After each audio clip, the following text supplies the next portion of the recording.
Hi, this is Yvonne McNary, and I'm here with Jennifer Osborne, and we are at the Marion County Health Department. How are you doing, Jennifer? I'm doing well. How are you? I'm doing really well. Today we're going to talk a little bit about hepatitis. Can you tell us what hepatitis is? Sure. Hepatitis is actually a group of viral diseases. There are different forms of hepatitis, so you'll hear lots of different types of hepatitis A, B, C. Those are the most common ones in the United States. There are some others, but A, B, and C are the most common. Okay. Now, which form of hepatitis do we see mostly here in Central Kentucky? Okay, and not just in Central Kentucky, but across the United States, hepatitis C is the most prevalent form. There's roughly 3 to 4 million people in the United States that have been diagnosed with hepatitis C. Whereas when you look at hepatitis B, there's about 19 to 20,000 that are diagnosed with that. Okay. Now, you mentioned viral. To start, tell us a little bit about that virus. Okay, the hepatitis virus actually it infects the liver and causes damage to the liver. Is it a virus like a regular virus, like a cold virus? Is that what you're talking about? Yeah, essentially it's the same thing, that type of virus. And once it's inside a person's body, hepatitis can either be acute or it can be chronic. Some people will have acute hepatitis and, it will run its course and the body will create antibodies and they'll never have any problems from it ever again. Some people will have chronic hepatitis, and about 75 to 85% of hepatitis C cases do turn into chronic hepatitis, where people will have long-term issues with that particular virus. Now, I realize that hepatitis C has a lot to do with lifestyle. Yes, it does. All three forms of hepatitis vary in how a person contracts. Hepatitis A, typically a person will get that from contact with fecal matter. If a person goes to the restroom and doesn't wash their hands properly, and then maybe they handle food or whatever, that is one way that that's the most common way that people get hepatitis A.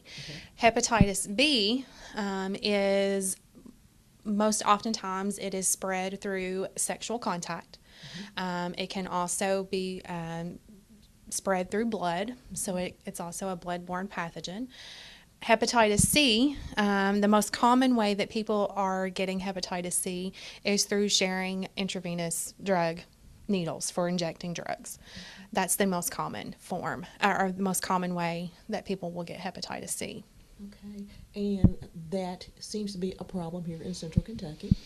Yes, it is. I'm sure a lot of people have read reports or have heard in the news about, the opioid epidemic and how the numbers of people using IV drugs is going up. And yes, it is. And I know there was a news story not too long ago where Kentucky was rated as having the highest rate of hepatitis C in the nation, and I know that was very alarming to a lot of people, but I think you have to look at it in different ways. And that was for the year of 2015 that Kentucky had the most new cases of hepatitis C. It doesn't mean that Kentucky had the highest rate of cases across the board. They had the most new cases. And I kind of, I'm a optimist. I like to think, well, maybe it's because people are getting tested. Yeah. And we're hopefully doing a good job about promoting testing, and therefore we know those people have hepatitis C.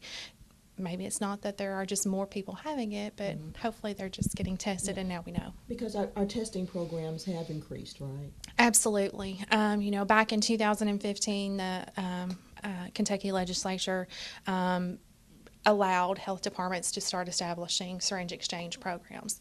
And those syringe exchange programs do promote hepatitis C and HIV testing. A lot of them will do it on site for anyone who is coming into the program. So that has increased testing as well. Okay. Now, when we look at the numbers where they have been and where they are now, are we increasing, or are we slowing down? Where are we? Well, I was reading earlier that in Kentucky the rates had gained steadily from 2011 to 2015. And then in 2015, we're starting to see a little bit of a drop.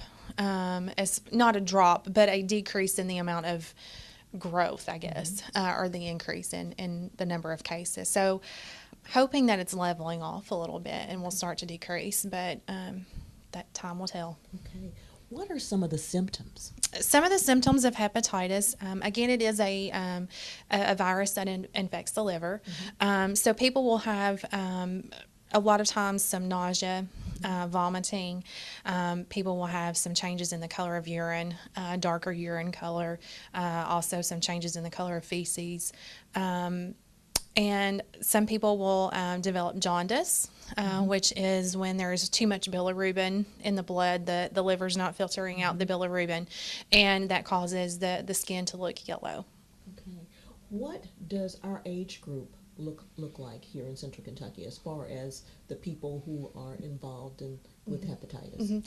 It's usually the 24 to 34-year-old category is where the majority of cases of hepatitis C are occurring. Okay, now I think I read an article here not too long ago about boomers being in jeopardy of having hepatitis. Do you know anything about that? I don't.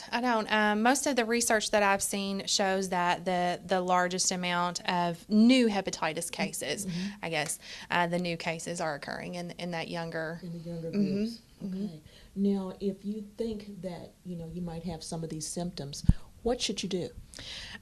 Obviously, contact your healthcare provider and be tested for hepatitis C or even hepatitis B, depending upon lifestyle. If you know that you have those risk factors, then it is obviously a good idea to be tested, regardless of whether you have symptoms or not. If people are using needles, sharing needles to inject drugs, then encourage those people to seek out hepatitis and HIV testing. And we do that here at the health department. We can do hepatitis C testing. If a person is uninsured or if they have Medicaid, we can do that here in the clinics. If they have insurance, we would refer them to their primary care physician. Okay, so if our viewers out there feel like they are having that type of lifestyle and they want to be sure that there's nothing wrong, they could possibly come into the health department here Absolutely. and take advantage of your program. Absolutely, and they can also, I know the syringe exchange that our health department is operating in Nelson County, they are also doing hepatitis C and HIV testing through that exchange. Okay, and you can survive, is that correct? Absolutely, yes. And the earlier that people seek treatment, the much better prognosis they're going to have. People can live many, many, many years with hepatitis, and there is great treatment available. Okay. Now, I know you said there's damage to the liver, so with that, they would have to be really careful with that. What can you tell us about that? Well, people that have hepatitis there is a higher risk of liver cancer, as well as other types of liver diseases. So watching what type of medications they take, even prescription medications, they need to make sure that physicians know that they have hepatitis if for some reason their physician doesn't know. And watching any kind of new medication that they take. Also be careful with alcohol use, as that can increase the liver damage as well. Okay. All right. And if they'd like to get in contact with you for more information, how can they do that? They can call the Marion County Health Department at 692-3393. All right. Well, thank you very much for your information today.